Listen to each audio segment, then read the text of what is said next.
Gary Parrish. Welcome back to the CBS Sports Eye on College Basketball podcast, where we sometimes discuss camel fighting, dodo birds, leaky black. Matt Norlander is here with me. If you're watching on YouTube, you know what to do to that like button. Shouts to Brandon Davies. And if you haven't yet subscribed to the CBS Sports College Basketball YouTube channel, please also do that while you're here. Let's get into it. Big news of the day, I suppose, is that Boogie Fland is reportedly visiting the University of Florida. Former McDonald's All-American, spent this past season at Arkansas. Norlander, let's cut through all the BS. It's good to see you again. It's been a little a minute. Bottom line, everything for me, is Todd Golden about to get him a Boogie Fland? And if so, what's the price tag on a Boogie Fland today? I do think he's about to get himself a Boogie Fland. All right. Yes, he is currently on a visit right now to Florida.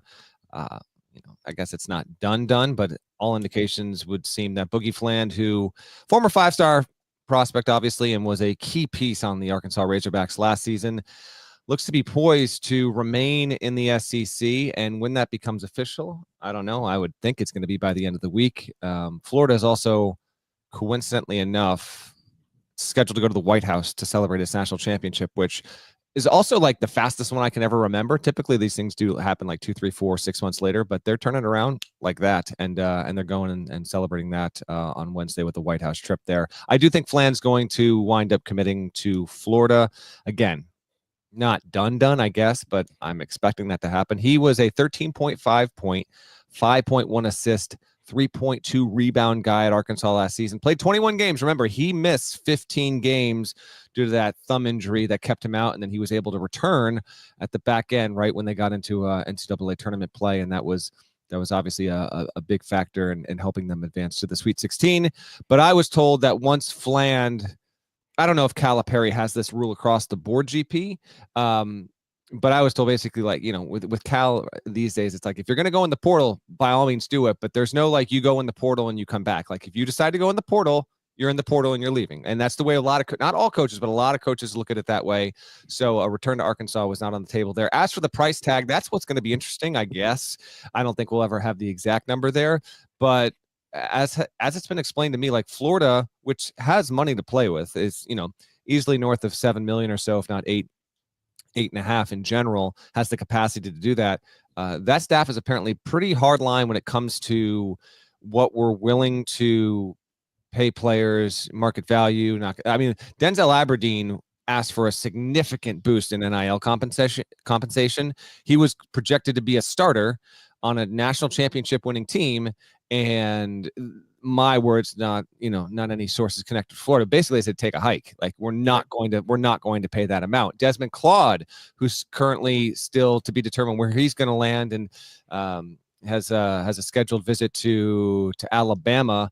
The number attached to him was very, very big. And for whatever reasons, like, Claude was at one point thought to be a Florida lean. That didn't come through. So there's been some pretty outrageous figures attached to Fland that I don't find to be based in any kind of reality. But if you were broadly asking me to guess, this is a guess. This is not intel. I would say Fland and Florida, if that marriage comes together, would be anywhere between $2 and $3 million. Yeah, I heard a number even bigger than that. But, like, we all hear a bunch of crazy numbers. It's really hard or challenging to separate fact from fiction, but it's a significant amount of money. And it does seem to be an example of something that just quite literally would not have happened 5 years ago. But I'm open to listen to you if you disagree. 5 years ago, somebody like Boogie Fland, McDonald's All-American, comes out of high school, goes to Arkansas, has a team underachieved throughout the season, but then, had some postseason success. He wasn't a part of all of it because of an injury, but there was a moment in time where he got hurt, and it was unclear if he'd ever play at Arkansas. He'd ever play again last season, and by extension, unclear if he would ever play college basketball again, because maybe he's not going to be picked in the lottery or even the first round, but he'd be picked somewhere, and it's just time to get on with it. You never really wanted to be in college anyway. It was always the thing you thought you needed to do or had to do before the NBA, and you did it, and now it's time to go. And I don't doubt that Boogie Fland even had that or something similar to that mindset. But at some point, your reality becomes a little clearer than it might have been previously, and you start to lay out what are your actual opportunities on the table. And for him, if it's to go into a draft with an uncertain future, or just take multiple millions of dollars to play for the reigning national champs and be a starter in that program. Like, for me, this is a pretty easy decision, which it appears it was easy for him too, because the NBA is now off the table and he's going to play college basketball. But it's also an indication that for all of the headaches and issues NIL has created, and I know some fans don't like the transactional nature of a lot of this stuff, the truth is we're keeping better basketball players in college than we used to. And Boogie Fland is an example of that. And I have never believed it was a coincidence that 4 of the best 10 KenPom teams of all time happened to be in the Final Four last season. I thought that was a byproduct of, rather than these days when you lose people from good programs, you have to replace them with either bench guys or high school players. You can now replace them with experienced, proven college basketball players. And Florida is a great place to look at that right now. They won a national championship. They're bringing back, at least on paper, as long as there's no surprising decisions here, really talented front court players, but needed to replace guards, most notably Walter Clayton. They go to Princeton, add a transfer, Xavier Lee, and now go to Arkansas, look like they're on the verge of adding another transfer in Boogie Fland. Yes, those guys are going to cost millions of dollars, but Florida will have a legitimate chance to repeat because of NIL and transfer portal that frankly just would not exist without that. I don't think Florida without the transfer portal could try to repeat next season, but they'll have a chance to do it because of the addition of Lee and presumably the addition of Fland. Fair, direct, bottom line assessment by you that I would agree with entirely. If the transfer portal did not exist in its current iteration, or even maybe the previous iteration, call it 2-3 years ago, would the Gators have a really objective chance at winning back-to-back national titles? I think the answer is no, and there'd be nothing wrong with that, by the way. It would just be the nature of losing a lot of players after, and, you know, under the guise of them having gotten Walter Clayton Jr., Will Richard, and Elijah Martin, say this was 7, 8, 9, 10 years ago or whatever. But now it's very, they do have a real chance with and we're, for obvious purposes here, as we talk here on Monday, maybe we find out by Tuesday, maybe we have to wait until Friday or Saturday, but with the expectation that Fland will say yes and decide, yes, I'm going to pick Florida over any other school. If and when that happens, you've got him and Lee. And it's also like how they play together, like the pieces and how they fit. Ruben Chinliu, who we all expected to come back, but for official purposes, like he did officially decide, okay, I'm out on the draft process. That just happened over the weekend here. And so they get him back. And then we still wait on, and we'll get to a little bit later on in this expected to be abbreviated version of the pod. We'll get to some names on Stay or Goes, but Alex Condon is one of those names.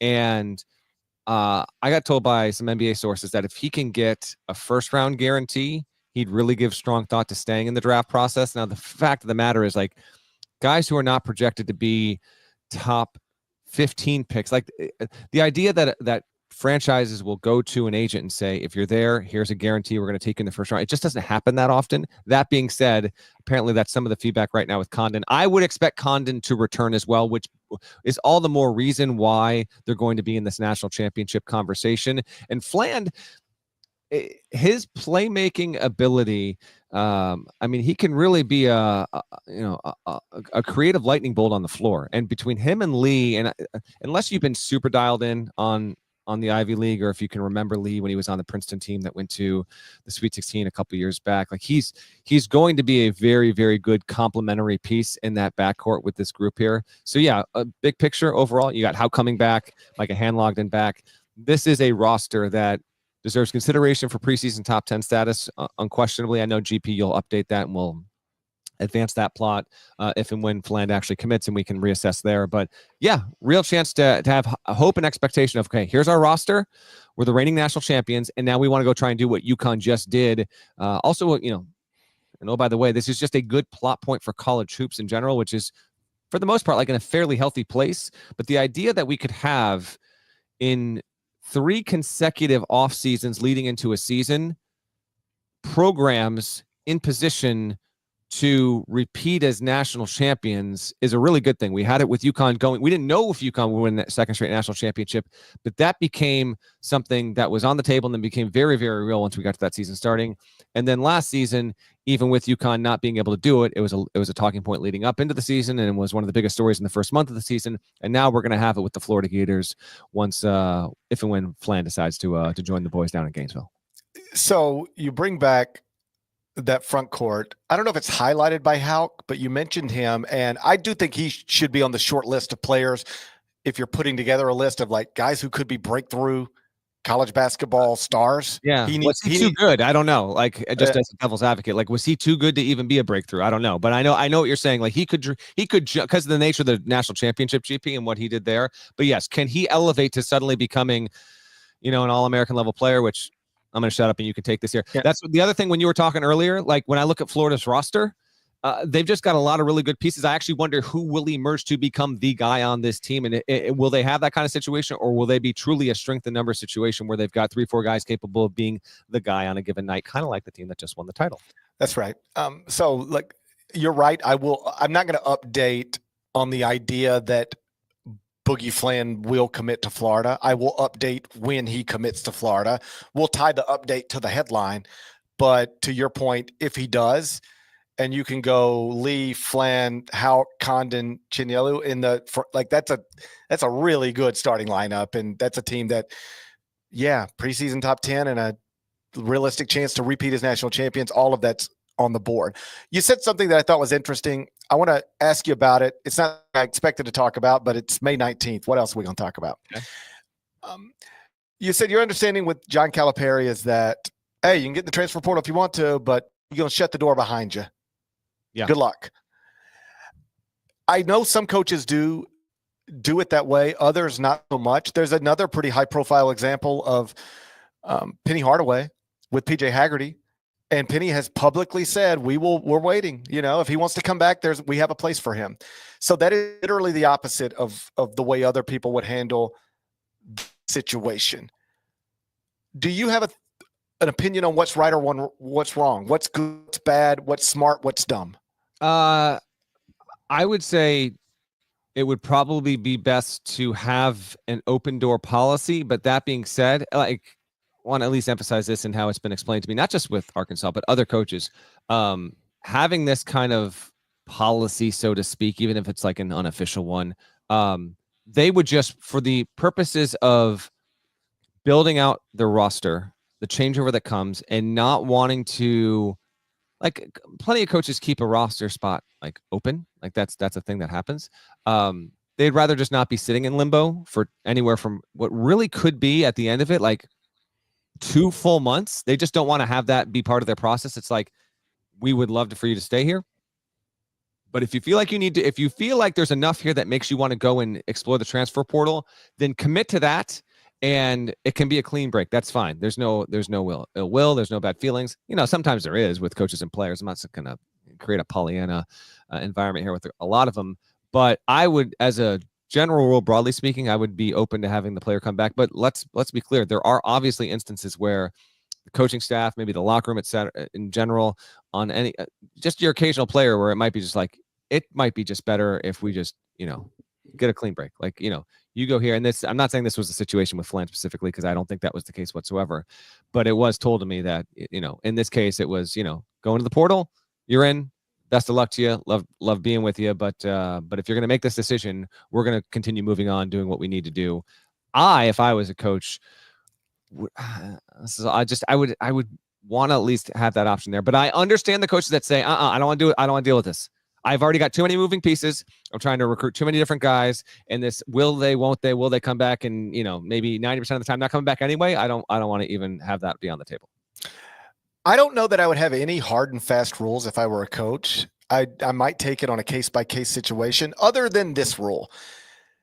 Because I think you, as a staff, you get put in a lot of weird situations with NIL now where you don't, it's all new. It's like, how do we handle this? Mm-hmm. And it's not like, if you're a young coach, you could pick up the phone and call Mike Krzyzewski and be like, so back in 87, when you were dealing with, it's like, nobody has a wealth of knowledge about how to handle these situations. It's all so new.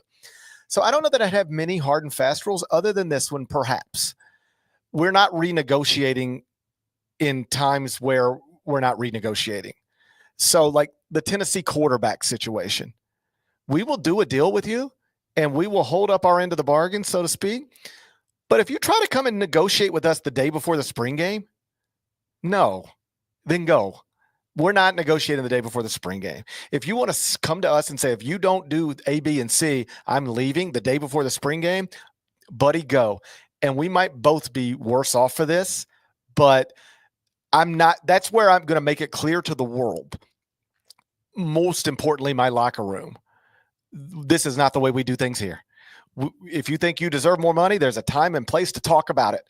After each season, we're having all these conversations. But once we have an agreement, we are not coming back to it the day before a game, middle of the season, any of that stuff. I think that would be a hard and fast rule. Otherwise, you just find yourself renegotiate with everybody all the time, and it sounds exhausting and expensive. Correct. Now, one tiny note on this. I think I tweeted this out some while back. I don't know if I brought it up on the show or not. I can't remember if I did. But I had a coach tell me this anecdote. Did I say this on the pod? If I did, I apologize for repeating myself. But I don't. Oh, I do it all the time. It's no big deal. I don't think I did. So I talked to a coach a few days before the portal closed, and the coach said, we were talking just about how you don't really know how much players are getting paid, and the coach was relying on some relationships he had with other head coaches, and like, hey, listen, I will be honest with you, because a lot of these times these coaches have known each other 15, 20, 25 years, and they feel like there's inherent trust between them. Hey, listen, if you're in on that player, like I can't even pay for this guy or whatever, or vice versa. And but the coach told me, he said back in January, whenever it was, like there's probably a general understanding in the program of how much money that this program had in NIL for the forthcoming cycle. So whatever that figure is. But the coach said, like, he made sure to have a separate, smaller, his term, slush fund of X amount of dollars to be used only in a break glass in case of emergency situation, where if there was like one or two players that came back and said, hey, during the portal process, like he braced for this. Hey, listen, we like it here, but can you just give us, can we just get 30,000 more, 50,000 more, whatever it is? And the head coach did not tell anyone essentially that he told me he didn't really tell anyone on his staff that he was doing this.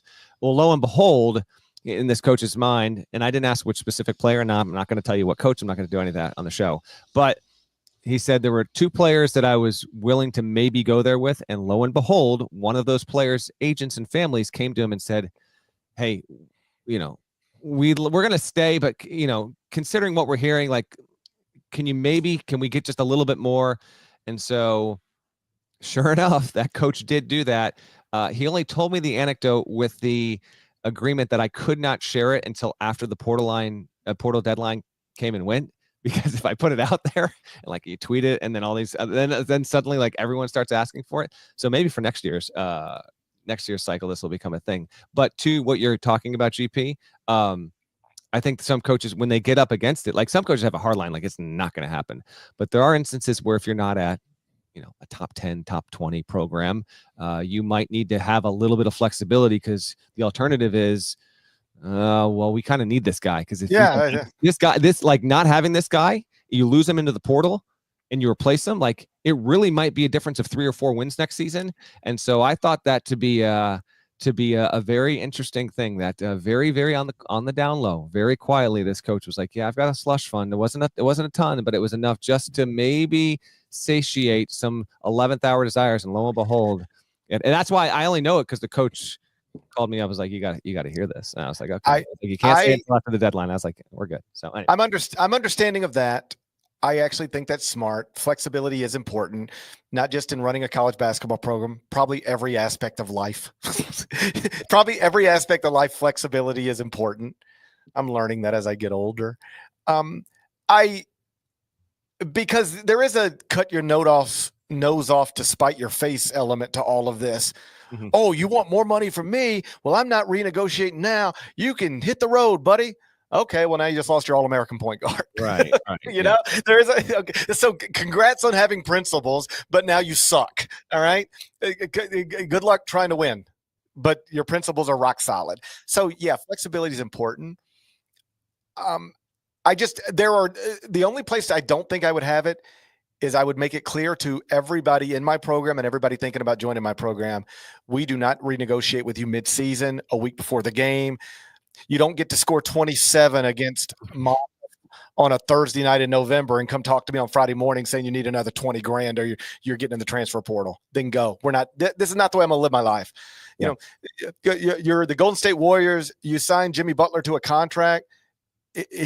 Well, he's probably a bad example. Let me use somebody else. Okay, he's the bad example. You're some other franchise. You sign a less. You want me to pick an NBA player? Go ahead. I just got to pick a random one here. I don't even know. I'm picking the Nuggets. Hold on. I'm going to the Nuggets roster right now. Can I go to a Nuggets depth chart? Hold on. Give me Jamal Murray. Let's just make it Jamal Murray. No. Jamal Murray's too good. I'm going. How about Peyton Watson? Okay. Peyton Watson's great. What I was about to say, and I don't know why I picked Jimmy Butler, but what I was about to say is you're an NBA franchise. You signed Jimmy Butler to a contract. You don't have to talk to him about that contract anymore, except it's obviously not true with Jimmy Butler. That's correct. I think you need to talk to him about the contract like bi-monthly. Yes. But with Peyton Watson, maybe you don't have to worry about Peyton Watson showing up in your office the next morning talking about I played well last night. I need more money. I need more years. I just would let it know this is not the way I'm running my program. I'll talk to you after the season. I'll negotiate with you throughout that process. But once we have a deal, and we're not talking about it again until this deal expires. And if it's a 1-year deal in theory, then we will talk about it again after the season, but not until then. That would be a hard and fast rule for me. Where I don't know that there would be any hard and fast rules, but I've talked about this a lot here in this studio. So I want to ask you about this specifically. The PJ Haggerty situation. Mm-hmm. Penny Hardaway's made it clear where you're leaving a spot open for him, and if he wants to come back, he can, which I like that because, again, nose and face and all that stuff. Yeah. The thing I've said, for anybody who cares, is that if I were Penny Hardaway, I would leave the door open for PJ Haggerty, but I would not hold this money for him. I would be out there shopping right now, and I would make it clear to PJ Haggerty, if you decide you want to come back and we have enough money to get you, then that'll be great. But we're not waiting on you. I'm going to offer this money to somebody else, and if they don't take it, somebody else, and if they don't take it, somebody else. But the idea that I'm just going to let you shop yourself to other programs and see if you can get a better offer, and if you can't, then just come back and take my $3 million? No. If you want my $3 million, take it now. I'd be more like Grant McCaslin than Penny Hardaway. I say, hey, you want my $4 million? Take it now, but you're not getting in the draft and you're not getting in the portal. Take it now. And he did, JT Toppin. Yeah. I think I'd be more like that. Now, JT Toppin and PJ Haggerty are different people. Texas Tech and Memphis are different places. I got all that. But what I don't like about the way Memphis at least has publicly said it is handling the PJ Haggerty situation is that if somebody is going to have this money eventually, and this is the way I've sort of set it up. Right now, let's just say Dusty May has invested a lot of money in Yaxel Lindenborg. All right. Mm-hmm. If Yaxel stays in the draft, mm-hmm. that money gets freed up, and you don't have to spend it. It's not like a Visa gift card with an expiration date, right. But like you probably are going to spend it. And then suddenly, I'm not saying Michigan would then get involved in PJ Haggerty. What I am saying is that somebody who's got money tied up in a prospect right now who's in the draft, but they think they're coming back to school, but they stay in the draft. Suddenly that money gets freed up, and you might just out of desperation decide to throw it at a PJ Haggerty. And if you're Memphis, you've just been sitting there for months waiting on something like that to have. I just think I would tell PJ Haggerty, take my money now, and if you don't want it, that's fine. But I'm gonna offer it to everybody else I can. And if you decide you want it before I've given it to somebody else, come get it. But once I give this to somebody else, we're done. And that's not even as clean as I would like it. But I don't know that I would just be waiting around for somebody's month-long decision as much as I would try to put some pressure back on them to make a decision a little. Because think about it in your own career. Like let's say you're becoming a free agent. CBS Sports still wants you, but also 2 other places might. If CBS Sports says, "Hey, Matt, just take your time. Whenever you decide to make a decision, just come back." You might just keep waiting to see what else materializes, how big these other offers get. But if CBS Sports comes back to you and says, "Hey, we love you, and we understand you're looking at stuff, but if you don't want our job, we're going to offer it to somebody else. And if you decide you want this job back before we give it to somebody else, then cool. But once we give it to somebody else, you're just going to have to move on." That would put more pressure on you to make a decision right now. And I think there's no perfect way to handle all this, but I think there's some benefit to programs reapplying pressure on transfer portal players.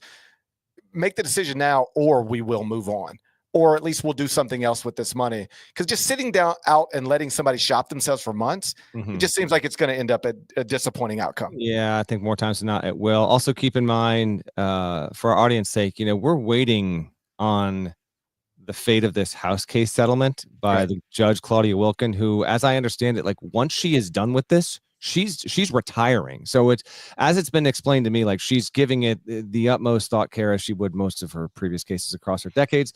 But once we get to that, if we get to the point that we think we're going to get to with revenue sharing, like some of this stuff will just be non-negotiable. And when it comes to what is quote unquote true NIL or whatever, like, so some of what we're talking about here will still be applicable after the fact, but a lot of this stuff could be on its way out, could be going the way of the dodo bird. So that will leave it to college athletics. There's where you think you solve one problem, 2 more crop up. And I do think that's coming around the corner with the house case settlement. So I would think we're going to get to that before the end of the month, but just keep in mind, as we discuss NIL packages and guaranteed money, a lot of things that players have been doing to make a lot of money over the past 3 years, purportedly, those methods are set to shrivel. Now, which is led me to think that cheating is coming back in a major big way. And I say that like half serious, half tongue in cheek. But if you're going to try and cap on, I was talking with some head coach at the power conference level, like Thursday of last week or whatever. And they were just kind of like, they were kind of asking aloud, not like they had the answers or were asking me. I was like, are we really going back to this?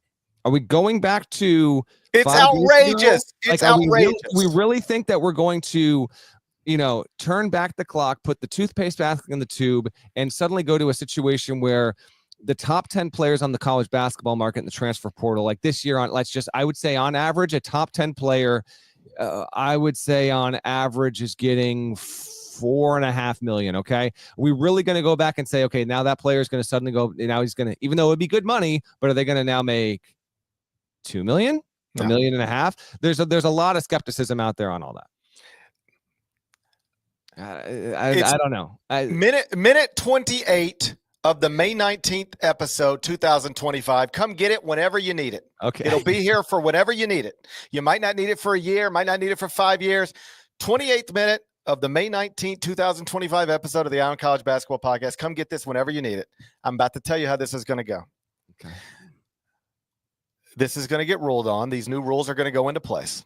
There's going to be caps on what schools can do. Yeah. There's going to be an independent, for lack of a better word, approver that looks at NIL. Deloitte is the company that's yes. Yes. They're going to look, and they're going to have the power to approve deals and say, okay, this is good, or void deals and say, you can't do this. Yeah. Okay. And that's going to happen. And I don't know if you saw the report out of ACC meetings last week, but like 80% wouldn't have been valid, something like that. Okay. Okay. Yeah. So now let me tell you how this is going to go. Somebody, and it, probably be Texas Tech. Sure, why not? Although ironically enough, the billionaire who is like supporting Texas Tech and a lot of stuff is willing to get involved with Congress to make all this stuff law. Which is surprising. Anyway, maybe it'll be St. John's. We'll see. Sure. Somebody is going to offer somebody millions of dollars in the form of NIL. Deloitte's going to come in and say, "No way, we're not doing that. That is, LeBron James doesn't get that kind of money to show up at that kind of bank. So no, you're not getting $4 million to show up at a bank or whatever. The deal is void. All right, we're going to court. We're right back where we were. I'm not a lawyer, but somebody's going to need to explain to me why zero cap limit was a big problem. Like, hey, anything more than zero is a problem. But that's not what I mean. Somebody's going to have to explain to me why if the ruling is you can't tell people they can't have nothing, Mm-hmm. that's illegal. How do you get less illegal by saying you can have something, but not as much as these people want to give you?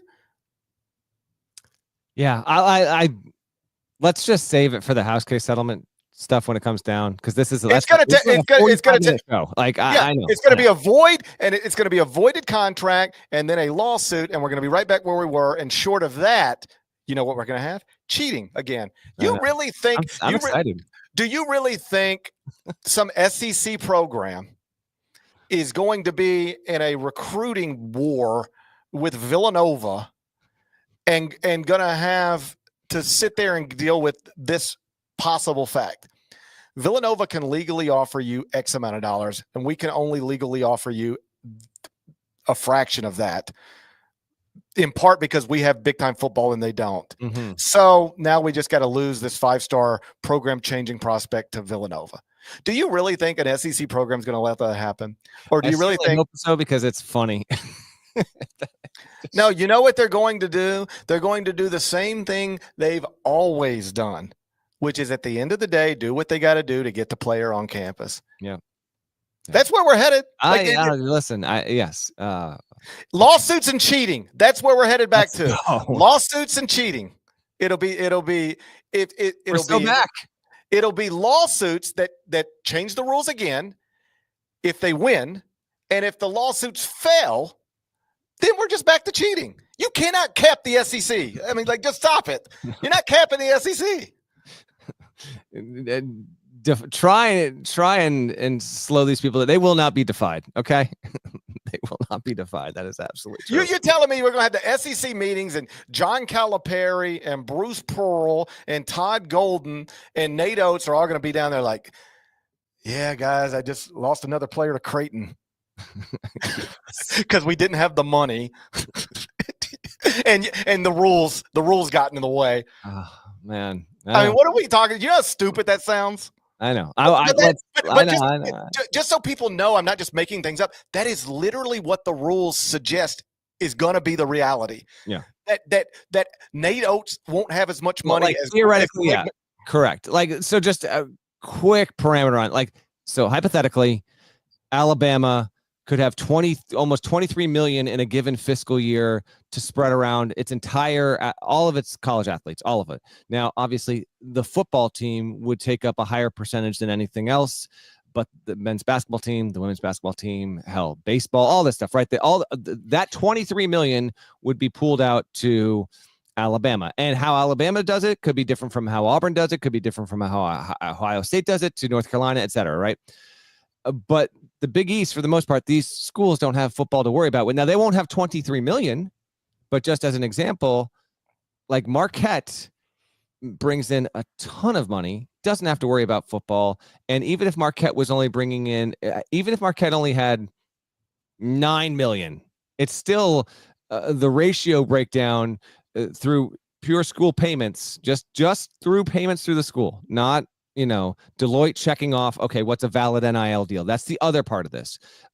Through those means, Marquette could theoretically go to an incoming freshman. I won't say through the portal because Shaka Smart, sure as hell ain't doing that yet, for the most part, and say, okay, we can, if you come in as a freshman, we can afford, I'm just making up numbers here, okay? But, you come in, we can afford to pay you, $450,000, where that money at the SEC, in theory, might be like, well, Alabama can afford to pay a player like $115,000. Like, there could be a sizable gap between those two. Yes. And there's an ongoing curiosity debate over, like, are we really going to truly arrive at that reality 2-3 years from now? And if we do, or even shorter than that, then yeah, cheating's coming back in a big way. We will not. If we do arrive at that reality, we will not stay there long. All right. We will not stay. There is no scenario where John Calipari is going to be in his office talking about, really like that kid from Detroit, but I just don't have as much money as Shaheen Holloway. Like, that's not happening. That's not going to happen. All right. And I know that Deloitte did. I know that Deloitte can What come if in. This is the start of the Seton Hall dynastic era. What Play all of this back in 5 years and you will realize how stupid it all was. I am telling you from the jump. You'll remember we were both on the conference call. The NCAA was like, we're going to bring in NIL, but it will not be allowed to be a recruiting tool. I literally pushed *1 or whatever you got to do and said, can you explain to me how NIL is not going to be a recruiting tool? This was after Pat Ford's question, of course. After Pat Ford got his question out. Gary Parrish, CBS Sports, can you explain? You keep saying NIL will not be a recruiting tool. How? How is that going to be? How? They could never answer it. And now here we are. I'm doing the same thing right now. The plan they're trying to put in place is so idiotic. We will all laugh about it later. I'm laughing about it now. If the plan is put into place, the rules are put into place, there is a realistic scenario where an SEC school cannot legally outbid a Big East school. And maybe even an A-10 school. Okay? That ain't happening. That's crazy. And they will either cheat or void it. You ready for this? Here's one that's coming. Florida gives somebody a big NIL deal. Deloitte comes in and voids it. And they say, you can't give Boogie Fland a $4 million NIL deal. Kevin Durant doesn't have and I know he does, but you get the point. Kevin Durant doesn't have a $4 million NIL. Okay. Yeah, I should. I'm just picking the wrong people, but you get the point. So here's what's going to happen. They're going to come in and say, there's not even an NBA player who gets paid this amount of money, a much more famous NBA player who gets paid this amount of money to do the things that you're getting asked to do to receive this amount of money. So we deem this all illegitimate and we're not allowing it. At what point does somebody stand up and say, okay, just because nobody is paying an NBA player this amount of money to do these specific things, what if they wanted to? They could. You wouldn't stop them. So why do you think you could legally stop Boogie Fland? And now we're right back to where we were, lawsuits on top of lawsuits, in the meantime cheating, and then some other committee that'll be formed will come up with some new ideas, and we'll probably laugh about them too. Yeah. Let's go kill some birds. I'm psyched. Yeah, that's our reality as we are moving toward it. Hopefully by the end of May, once the House case is settled, we can even try and talk a bit more about this. But yeah, we went down an unexpected rabbit hole. Let's take a break. Please, God, take a break. Take a break. We'll hit on it. Listen, we're starting off on a slow news week. That might change as the week goes along, but I want to at least give you up-to-date information on the stay or go guys that we're waiting on. So we'll do that real quick, try and get out of here before too long. And I think GP's injured. We can talk about it as well. But first, let's get a word from our partners. When you need your sports news all the time, we've got breaking news to bring to you. CBS Sports HQ gives you a snapshot of all the sports that matter to you. When you need your sports in a snap, find it on CBS Sports HQ. Streaming free anywhere you are. Norlander, I have an off-season injury. Oh, you want to do this before the stayer goes? Let's go. What happened? Grade 1 hamstring strain, and I'm only calling it. Hold on. Okay, let's start from the start. Mm-hmm. Is grade 1 the worst, or are we looking at a grade 3, 4, 5 as worse? Grade 1 is better than grade 2 or grade 3, and I'm only calling it grade 1 because I don't want to sound hyperbolic. I will be going to the doctor's office later today to get. Hold on, this hasn't been evaluated yet. No, I mean I've personally evaluated it. Okay, and you are a doctor. Okay, I am a doctor. I have personally evaluated my own hamstring, but I want a second opinion. I want a second opinion. It could be a completely ruptured. First opinion. I'd want a second as well. Yeah, no, I'm the first opinion. I am Dr. Parrish first opinion. You know what? To be fair on this, when it's your body, you should have the first opinion. All right, like that should count at least initially the most. How you feel. So I respect it. It's just another version of my body, my choice. It's not. Continue. It's not. You're right. It's not. Okay. Man, I played 18 holes of golf yesterday and then went to my son's baseball tournament. I probably did like 16,000 steps yesterday. And every one of them was great up until the last one. I don't know what happened. We were at baseball. How hamstring injuries go, by the way. You're going, it's all great until the last one. Yeah. We got home late. We were at baseball till 11:30 last night. Came home. My patio furniture's in my pool. We had terrible weather down here. I'm not exaggerating. I have 2 friends right now who have trees in their homes. Oh my gosh. Like the weather got crazy. Like trees are in their living rooms right now. It was crazy. So get home late last night and it's like, all right, gonna go upstairs, get situated, come downstairs, watch the latest episode of The Last of Us, and then call it a night. I haven't started the second season yet.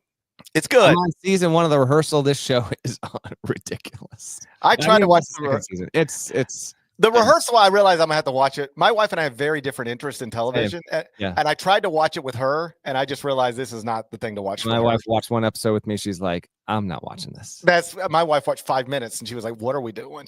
And so I'm gonna have to get to that on my own. By the way, I'm yesterday. I'll get to this as well. Met an actor on one of the most critically acclaimed. Unexpectedly met an actor from one of the more critically acclaimed shows in TV right now. Continue.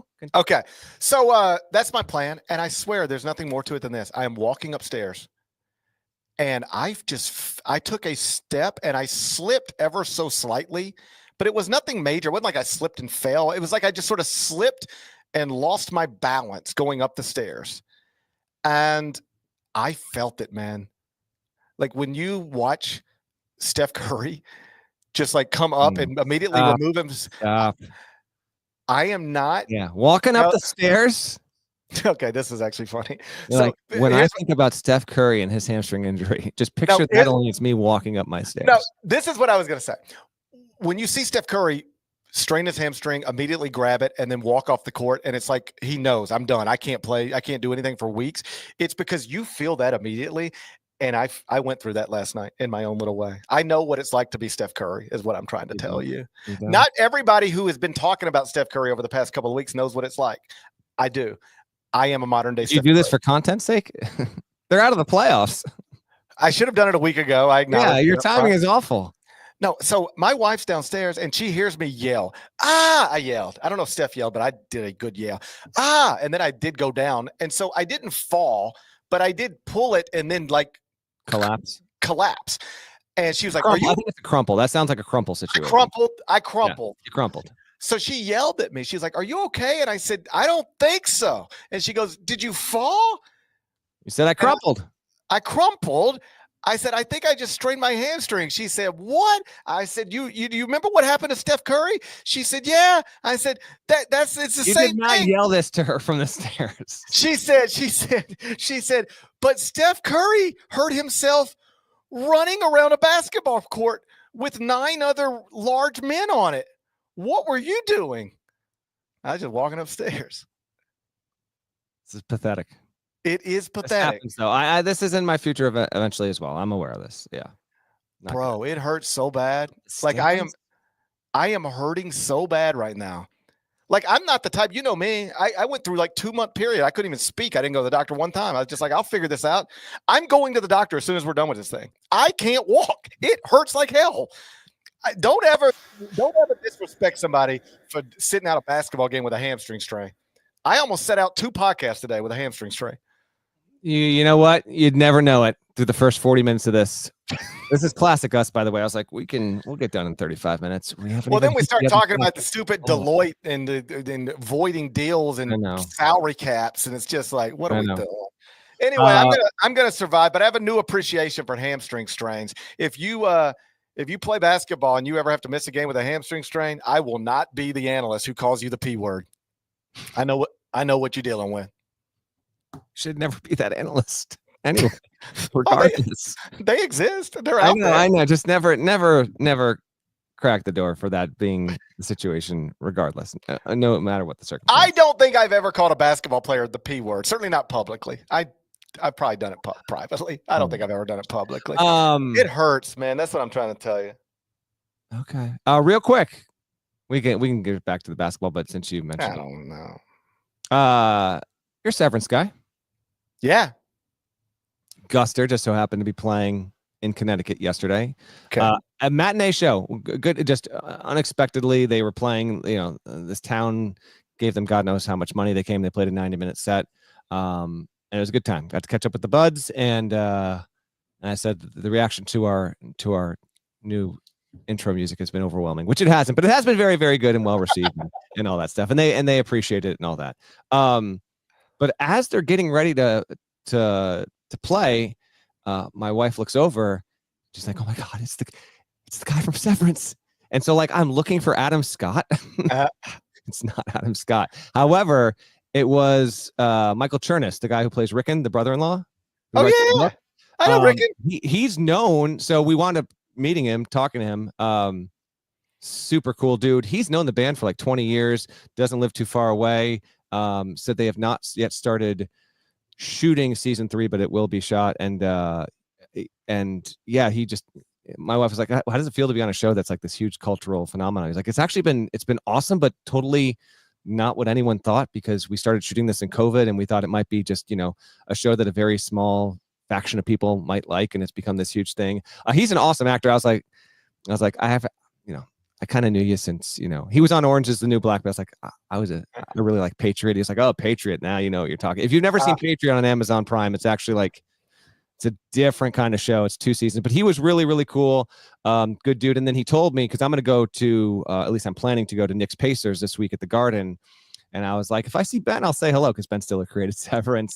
He's like, "No, you might see him." And he told me Karl Anthony Towns is a massive Severance fan, like has watch parties at his house. And apparently they play the Severance theme music, maybe when they introduce him or at the Garden. I didn't know this was a thing, but he's met Kat, he knows Kat, and Kat's like this huge Severance fan. So really, really cool dude. So anyway, I love Severance. I don't know what's going on half the time. I'm just confused the whole time.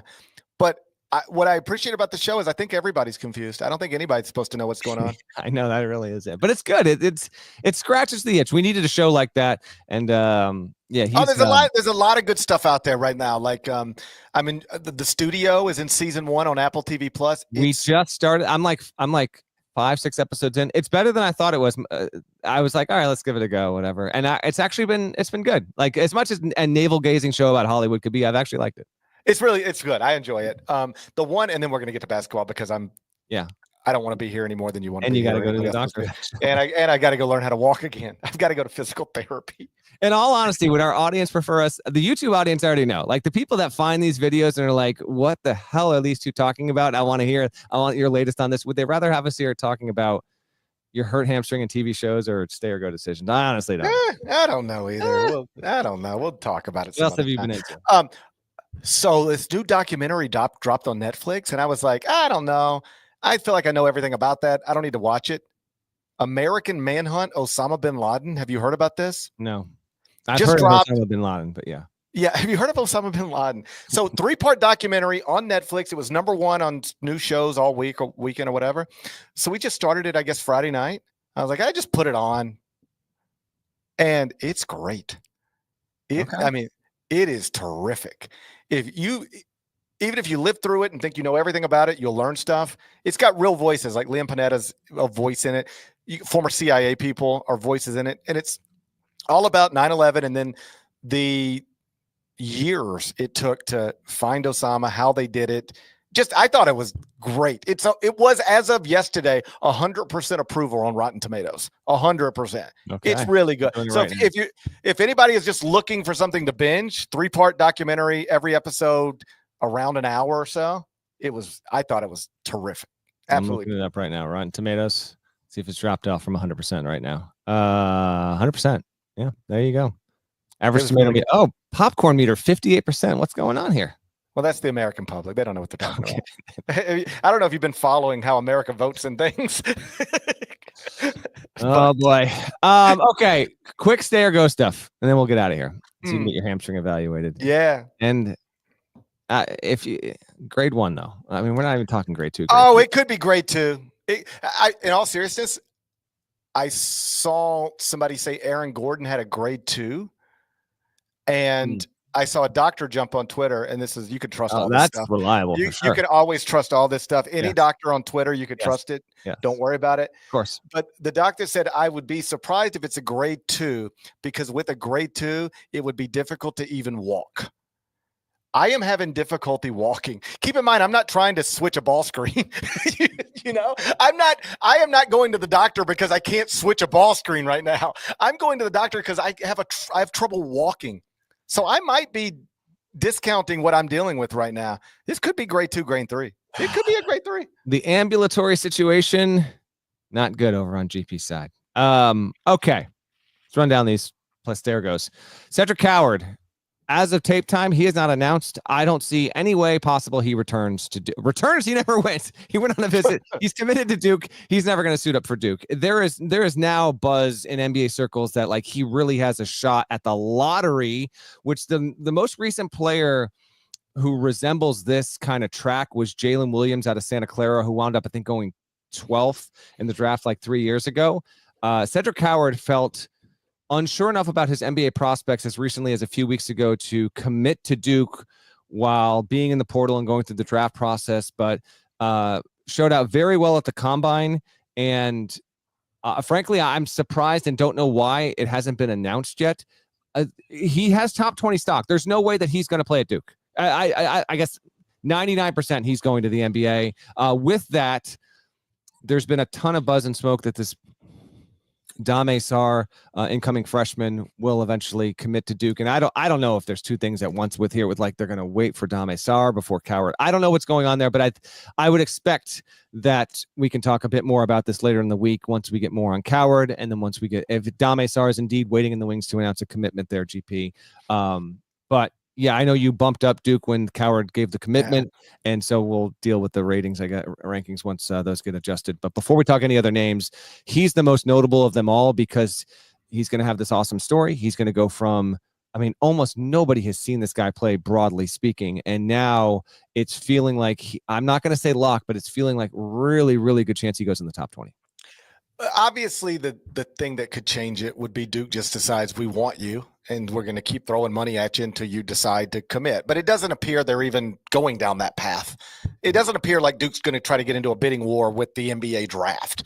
And so, yes, I don't want to say all, but most indications are that he is probably going to remain in the draft. And if you're John Shire, that's one of those, you're out there. Think of this as a grocery store. You got your money and you're out there shopping and you buy something and you think it's yours.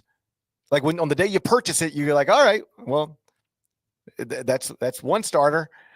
And then it appears it's going to be over before it even happens because he measured well and blah, blah, blah. So that's just the tough part of this. And there's a lot of coaches out there right now that are waiting on things like this, which I guess is what we're talking about. But for John Shire, this looks like it could be a losing bet.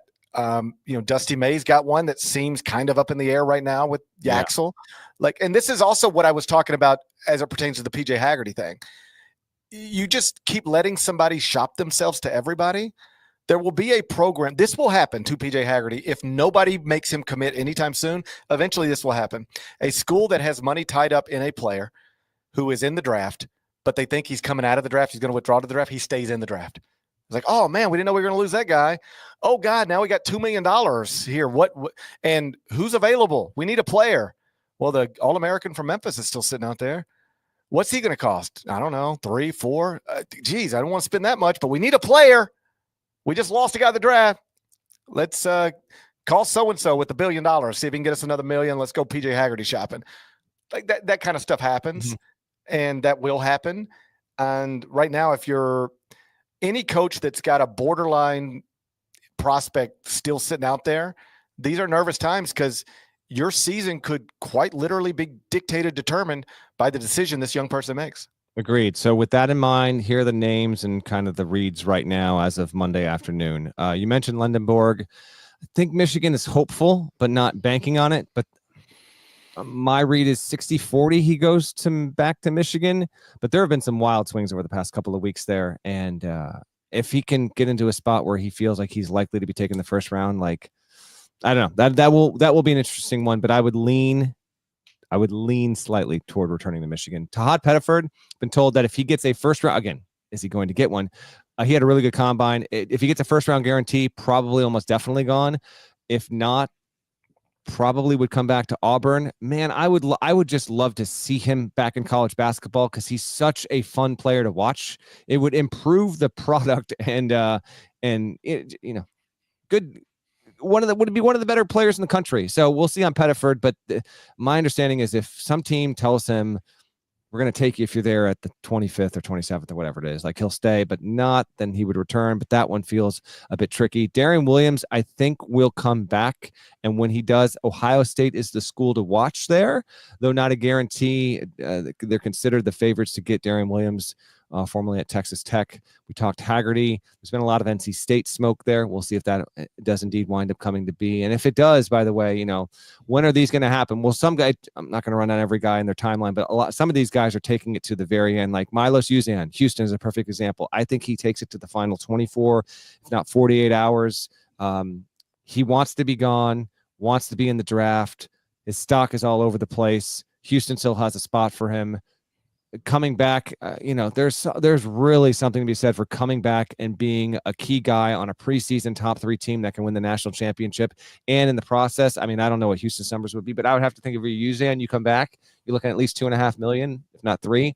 But we'll see. I know that he wants to be gone. He wants to be drafted. RJ Lewis is just the same way. Wants to be gone, wants to be in the process, but his feedback has been a little bit spotty there. That's another one. Doors closed. He's not returning to St. John's. If he goes back to college, he can make $3 million plus by returning to college. We will wait and see on that, but he did not have a standout showing at the combine. So we wait on RJ Lewis. A couple more names for you, GP. Duthiero and Carter Knox. I think they both wind up back at Arkansas. Maybe Knox got a little bit more positive feedback than was expected, but I guess we wait and see on that. I mentioned Condon. Think he'll be back at Florida. Otega Owe, I think, will be back at Kentucky. And then the one that feels the haziest to me of them all is Jameer Watkins, who wanted to go pro a year ago, is looking, but what kind of money are you looking at kind of situation? So those are just some names and where we stand right now. I think we'll get at least 1 or 2 decisions in this week from the names I just gave you, if not more. And then when they're bumping up against the deadline here toward the end of the month, keep an eye on. Last thing for me, there are 3 guys that are gone for good that I just wish came back because I thought they could, one, improve their stock, help their teams in the process, and that, do what you want with your lives. But I just wish they had stayed. I wish Drake Powell had stayed at Carolina. He was arguably the best athlete at the combine, but man, I thought he had a chance to really bust out as a sophomore and improve his stock. Nonetheless, he's going to take a chance and go anywhere from 25 to 45, I guess, and live with it. LeBaron Philon, I thought, could have been tremendous had he come back. Similar to Pettiford, Philon's also, he is all over the place, like tremendous speed, good quick twitch, but he's going to stick in there. And then Thomas Sorber at Georgetown, he's going to capitalize on his momentum here. I actually thought he had a chance if he came back to Georgetown to be an even more impactful player. But those 3 guys are gone for good. Wish they had stayed. Any thoughts on any of the guys I just gave you before we get out of here? Well, Sorber could be like the Big East Player of the Year if he came back to Georgetown. He could have been in the mix. And listen, this happens every year. Just there are a few guys where I feel like there's a strong case for having them stay. And man, if you stay, you could become one of the biggest deals in college basketball. And there's a lot to be said for that. But you want to try and capitalize on your NBA future, go ahead. I think all 3 of those, it's fair to say they're all taking a chance by doing this, and maybe it winds out working out for them. I think it works out for Sorber. I don't know about everybody. I think it works out for him. I do believe of all the other guys you named, most of them are going to go back to college. I think most will go back to college for NIL. And that is, you could take that exact same list of players and rewind us 5 years, and I would say I think most of them stay in the draft. Because it was just a different mindset. It was just like, I just need to, maybe I'll get picked, maybe I won't, but I need to go make a paycheck somewhere. Yeah. And now we are living in a world, everybody knows this, you can make, in some cases, significantly much more money playing college basketball. And for just about every player we have just named, that is going to be their reality. They can make more money in college next year than they will be able to make playing professional basketball next year, wherever they're at. And that's why, we could take it player by player if you wanted to, but I think the majority of those guys are going to be back in college one way or another. Yeah. Well, as they make their decisions, we'll talk about it on the show moving forward, but a lot of these are like fairly big, impactful names that can really help, determine the plot points of next season. So we'll see on that. You've got a doctor's appointment to get to. Yeah. You go ahead and do that, and then you can keep me apprised, keep me updated on your health here, and I guess watch out, it's dipping into your car.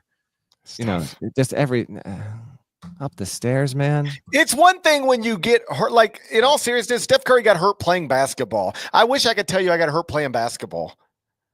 I just got hurt just walking. In all seriousness, and we can wrap, but I've got a few buddies who play pickleball, and my older one, he occasionally wants to do tennis, and I guess tennis is different, but I'm like reticent to do pickleball because of the number. Like, you're just asking to pop an Achilles or hurt a knee or whatever like that. So I'm a little. I've played it, but I'm not looking to get into it on a weekly basis. That's all, because stuff like this. I just need to stop moving. It looks like everything. I don't think that I'm not a doctor like you. The answer is not less movement. I can tell you don't think the answer is to move less. I was hoping that it would be. I was hoping it's not to move less. All right. Well, then I'm gonna move less for a temporary amount of time. I'm gonna get an official diagnosis on my hamstring, and then I'm gonna try to learn a little. I'm gonna try to start moving a little more and stretching. I'm gonna stretch some. That's like definitely a key. Yeah, you gotta get those stretches in. That's big time. Don't think you should have to stretch just to walk upstairs. No, theoretically. But maybe you do. I don't know. Hey, we'll see. Shouts to Devin Downey. Shouts to Chester, South Carolina. Shouts to Terry Teagle. He's a legend. Huck Larnell. Thank you guys once again for watching, listening to the Eye on College Basketball Podcast. If anybody knows how to get a couch out of a pool, send me a text or direct message or something. I got a couch in a pool. We had bad weather. Apparently the winds got so bad they blew a couch straight into a pool. At your house. Yeah. Yeah. It's called bearing the lead. This should have led the show. We're doing the shouts, and you're just mentioning now there's a couch in your pool. I got a couch in my pool. Every bit of my, not every bit, most of my patio furniture in my backyard is at the bottom of my pool. Few things scream you're not in my tax bracket like there's a couch in my pool, by the way. Man, you guys don't understand Mississippi cost of living. It cost you like $11 to get a pool down here. Okay? You guys don't understand what it's like to live in Mississippi. You barely have to have money. You can have a giant house and a pool and whatever. It costs a living down here, something else. Yeah, I got to get a couch out. We had terrible weather. It's been rough. Between my hamstring. You're not doing it. Okay. You try to do anything with that, you're pulling your back out. Not happening. Ask someone else. Okay. I'm going to, that was always my plan. Trust me. That was always my plan. Thanks for watching. If you haven't subscribed, please go subscribe anywhere you subscribe to podcasts, Apple, Spotify, more of us than there are of them. That needs to be reflected. So do that. We'll talk to you again real soon. Till then, take care.